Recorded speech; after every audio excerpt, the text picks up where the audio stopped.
આજે ગાંધીનગર ખાતે યોજાયેલા મંથન શિબિરમાં કેન્દ્રીય ગૃહ અને સહકારિતા વિભાગના મંત્રી અમિતભાઈ શાહ દ્વારા ગુજરાતને વિવિધ સહકારી સંસ્થાઓના નવા પ્લાન્ટનું લોકાર્પણ કરવામાં આવ્યું।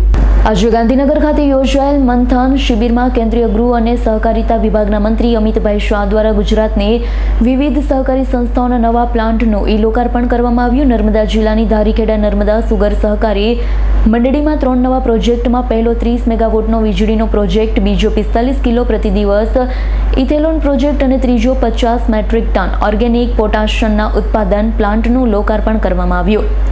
આ પ્રસંગે યોજાયેલા કાર્યક્રમમાં ધારીખેડા નર્મદા સુગર સહકારી મંડળીના કસ્ટોડિયન કમિટીના ચેરમેન ઘનશ્યામભાઈ પટેલ ગાંધીનગર ખાતે ઉપસ્થિત રહ્યા હતા। ધારીખેડા નર્મદા સુગર સહકારી મંડળીના કેમ્પસમાં મોટી સંખ્યામાં સભાસદ અને કમિટી સભ્યો ઉપસ્થિત રહ્યા હતા। 3 પ્રોજેક્ટના લોકાર્પણ થવાથી હવે ફેક્ટરીની તમામ વીજળી પ્રોજેક્ટ થઈ વપરાશે। ઉપરાંત વધારાની વીજળી ડીજીવીસીએલને આપવામાં આવશે, જેની આવક સંસ્થાને થશે। વળી ઇથેનોલ બળતણની કાચી પેદાશમાં વાપરવામાં આવતા ઉપરાંત વેચાણ પણ થશે। હવે ઓર્ગેનિક પોટાશ અને અહીંથી જ બનાવવાથી સભાસદોને ખેડૂતો કૃત્રિમ ખાતરથી છુટકારો મેળવશે। તમામ પ્રોડક્ટની આવક થતાં સભાસદોની આવકમાં પણ વધારો થશે। ખાંડ ઉત્પાદન ખર્ચમાં ઘટાડો, ગ્રાહકોને પણ ફાયદો થશે। આજ રોજ 17 તારીખના રોજ ગાંધીનગર મહાત્મા મંદિર ખાતે આદરણીય અમિત શાહ સાહેબનો મંથન બેઠકમાં એક આયોજન કરેલું છે। તેમાં નર્મદા સુગરના 3 પ્રોજેક્ટોનું લોકાર્પણ કરેલ છે। આ વિસ્તાર માટે ખૂબ આનંદ અને ગૌરવનો દિવસ છે। 3 પ્રોજેક્ટોમાં 30 મેગાવોટ વીજળીનું ઉત્પાદન કરી અને આપણે એક્સપોર્ટ કરીશું। એમાં 15 મેગાવોટ એક્સપોર્ટ થશે, 15 મેગાવોટ છે તે આપણી ફેક્ટરી, કોલોની અને આપણા ઓન કન્ઝમ્પશનમાં થશે।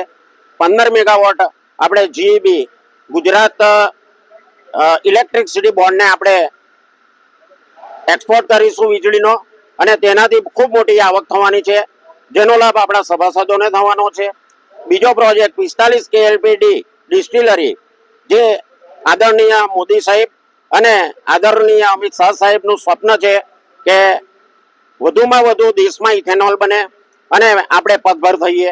જે બહારથી ઇન્ડિયામાં આપણે ખર્ચ કરીએ છીએ તે ઓછું કરી અને આ દેશના ખેડૂતોનું આર્થિક ઉત્થાન થાય, એ દિશામાં આપણે એક 45 KLPD નો પ્રોજેક્ટનું આજે લોકાર્પણ કરેલું છે।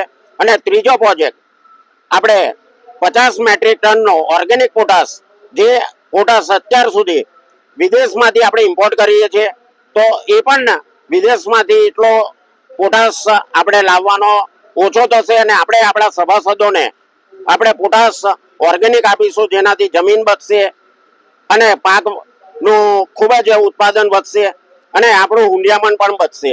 આમ નર્મદા સુગર ખાતે 3 પ્રોજેક્ટનું આજે લોકાર્પણ ગાંધીનગર મુકામે મહાત્મા મંદિર ખાતે થયેલું છે। તો આ વિસ્તાર નર્મદા અને ભરૂચ અને નર્મદા સુગર ફેક્ટરીમાં આજે ખૂબ આનંદનો અને આપણે ખૂબ ઉત્સાહપૂર્વક આજનો પ્રસંગ આપણે ઉજવી રહ્યા છે। તો નર્મદા સુગરના સભાસદોને આનાથી ખૂબ આર્થિક રીતે લાભ થવાનો છે અને આ વિસ્તારનો વિકાસ થવાનો છે। માનનીય ચેરમેન સાહેબ પણ આજે ત્યાં અમિત શાહ સાહેબ સાથે લોકાર્પણના કાર્યક્રમમાં છે અને ઇન્ટરનેટથી આજે એનું લાઈવ પ્રસારણ કરી અને અહીંયા પણ નર્મદા સુગરના કેમ્પસમાં 3 જગ્યાએ આપણે લોકાર્પણનો કાર્યક્રમ કરી રહ્યા છે। દીપક જગતાપનો રિપોર્ટ, S9 ન્યૂઝ, રાજપીપળા। અમારી તમામ માહિતીથી અપડેટ રહેવા માટે જોડાયેલા રહો S9 ન્યૂઝ સાથે।